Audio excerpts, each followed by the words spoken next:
Yeah, I think we just stuck to our process. I think a lot of things got blown, kind of 2-2. The outside world, we just, had an opinion on what was going on and everything there, and we just stuck to our process and got better from it. Did some things a little differently, got better from a couple things. I think at the end of the day, you saw this team embrace adversity throughout the entire year. Now, it's hard to say that when you won 16 out of your last 17, but there was adversity. There's adversity constantly.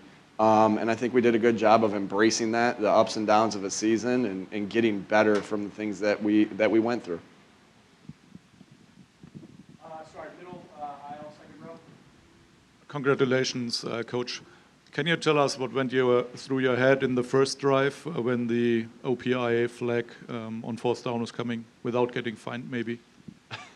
Would you say that one more time? Without getting fined, can you tell us what went through your head? I try to tell myself before every game, the calls have a way of evening themselves out. But sometimes in the heat of the moment, sometimes in the heat of the moment, it's hard to convince yourself of that. And the calls had a way of evening themselves out. And so mad about that at the first, but again, these guys are making split-second decisions, and that was an all-star crew out there. They earned the right to be here too at the Super Bowl, and I thought they did a good job, regardless of what I thought about that one. I wasn't able to see everything. I'm a little biased, and I don't think it should be called, but he had a better view of it, so I'm sure he made the right call there. On behalf of the great people of Alliance, Ohio, congratulations on winning the Super Bowl. What does it mean to you to be the first Mountain Union alum to win the Super Bowl as a head coach? And also, after your Gatorade shower, after the game, you took a moment, looked in the sky, and said thank you. Can you describe that moment for us? Yeah, just all glory to God. He gives us the talents to be in these situations, and blessed our team with talents, blessed myself with the talent to be able to coach football and the opportunity to be able to coach football. So just gratitude right there. And Mount Union taught me how to win, that's for sure.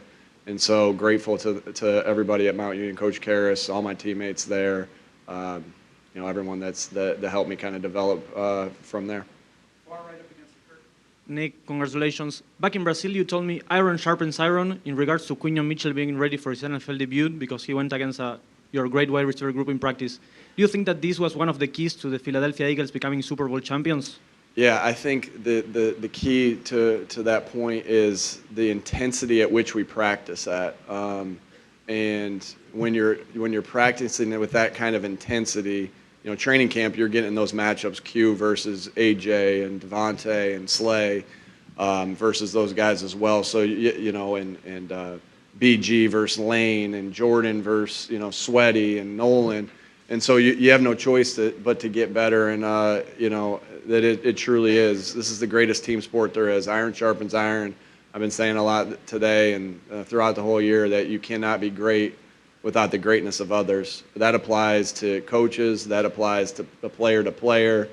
Look at the special year. Saquon, has been a special player his entire career, but he was able to make history this year with the things that he did because of the special talents of the guys up front. This is the ultimate team game, and I know that, and it takes selflessness to be able to Jaylen said it awesome one time. Just because we're not winning a certain way, it's crazy. Sometimes we're answering questions on how we win. It's hard to win in this league. It's a struggle every week to win in this league, and it's just because we're not winning a certain way or the way people perceive that we should win doesn't mean we can't. And today we needed the efforts of everybody. So I don't know. I kind of rambled on that question, but you can't. Long story short, you can't be great without the greatness of others. Yeah, Chris Murray, Philadelphia Sunday Sun. Coach Sirianni, how much has Jaylen Hurts grown since the last Super Bowl and all the ups and downs he had to deal with last year, and especially after the 2-2 mark that everybody criticized him for not for turning the ball over? How much has he grown as a quarterback? Yeah, he just keeps getting better. He knows how to win.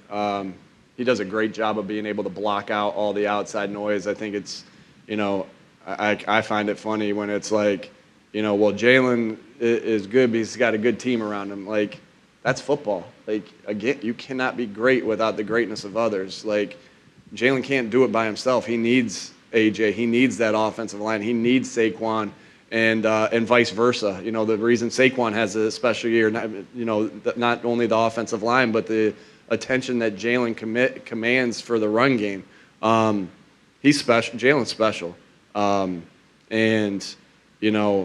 the criticism, it just blows my mind because I think he's so special and won so many games and works his butt off and just continues to get better, can block out everything and just focus on the task at hand of getting better, putting yourself positioned to win each week. And he does a great job of that. And he had an unbelievable game today when we needed him to, because when you sell out to stop, we knew how good of a coach and how good of a defense that we were playing today.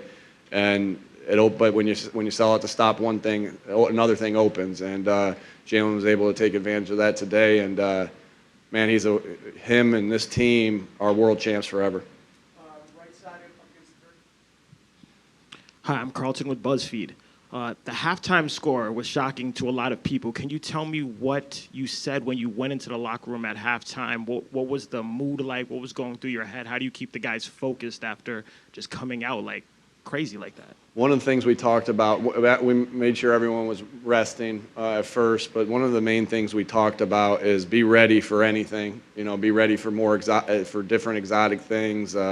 Things that make them be able to try to get back into the game. But one thing that we really focused on and studied a bunch of, we got to protect the way that they can get back into this game is, us going 3 and out on offense, having sacks, having penalties, turning the ball over, and for explosive plays to happen on offense, on their offense, giving up on our defense. And I just thought we did a great job of, handling that. We truly were playing it like, hey, this is the second game. It's 0-0, and if we win this one, we're going to win this game. And the guys were focused. The guys were locked in. It really was evident of the entire week, entire 2 weeks. I think when we won the NFC Championship game in 2022, there was so much joy. And I don't want to say there wasn't joy. It was just like, all right, this year it was like, all right, let's go. We got to go finish the job now. And I think it was the same attitude at halftime of just locking in, focused, and let's go finish the job. And that's what we did. Thank you. Nick, David Behrman, Pro Football Network. After the way last season ended and the 2-2 start this season, talk about what you told the team to keep them together, which eventually ended this way. We had great OTAs. We had great training camp. We were developing as a team, and just because the outside world tells you to feel a certain way doesn't mean that we were feeling that way, right? We knew we had a special team. We knew we had a group of guys that could do some special things, but it was going to take day in, day out work. And so it was just putting your head down and working and saying, how are we going to put ourselves in the best position to win that Cleveland game? It wasn't like, hey, how are we going to get to 6-2? It was like, how are we going to win this game? Then it was going to be how we won the next game. It's boring, but it's truly just trying to get a little bit better each day. But that's the thing that you'll remember is the daily grind of and emptying the tank every single week, to try to win each week. And so we just doubled down on the things we knew to be true. We knew we had special players. We knew we had special coaches. We knew we had special front office and special people in the building. And our goal was to do it together and just stick together and go.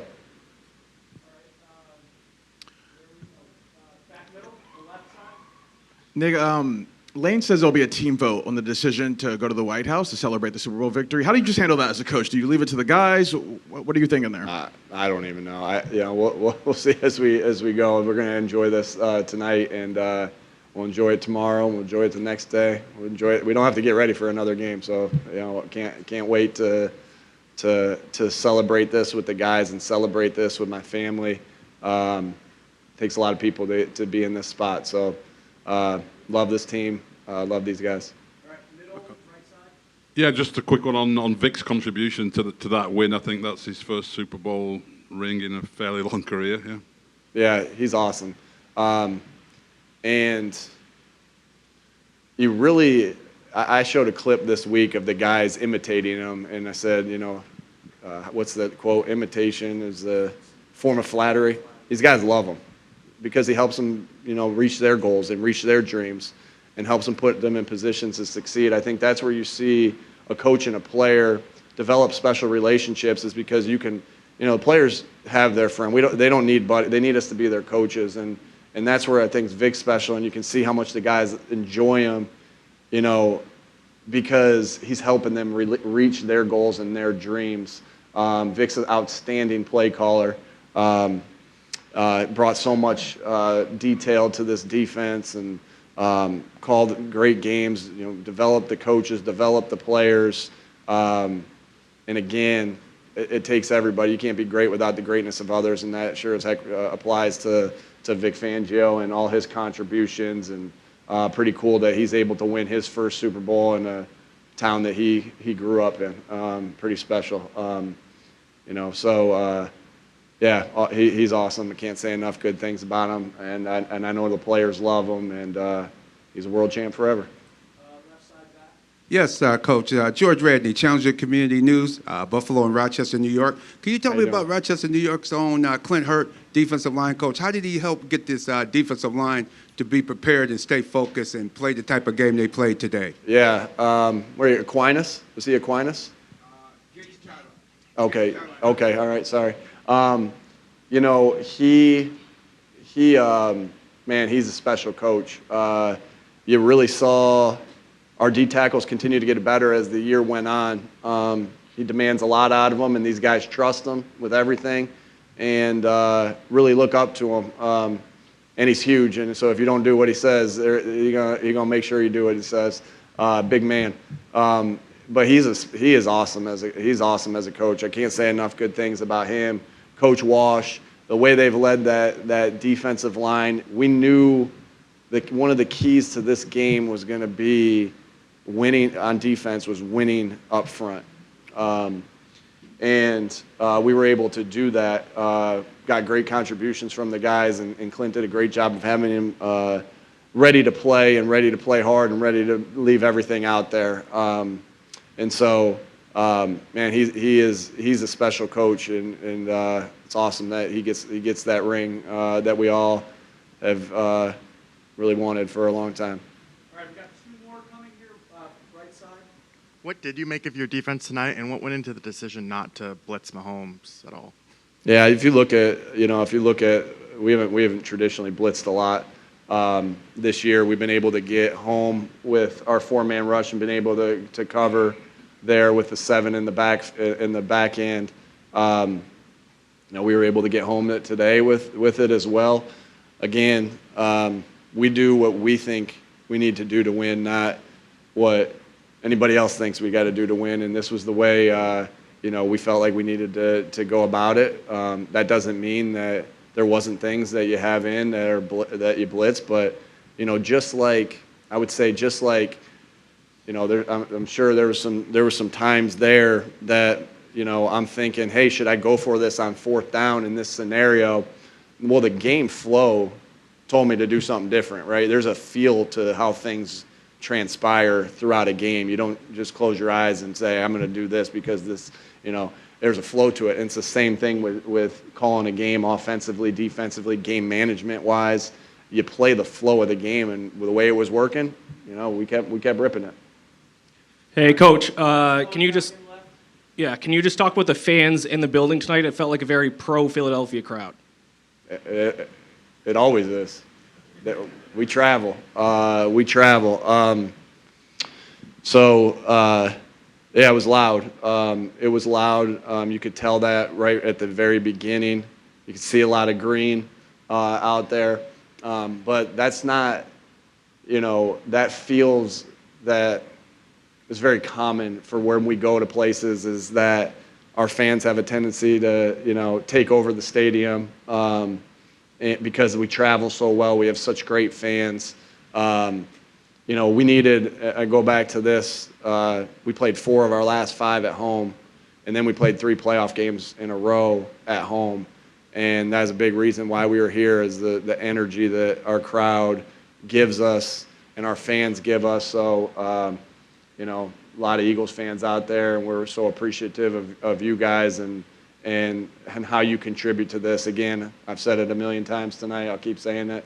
You can't be great without the greatness of others. That applies to our fans as well.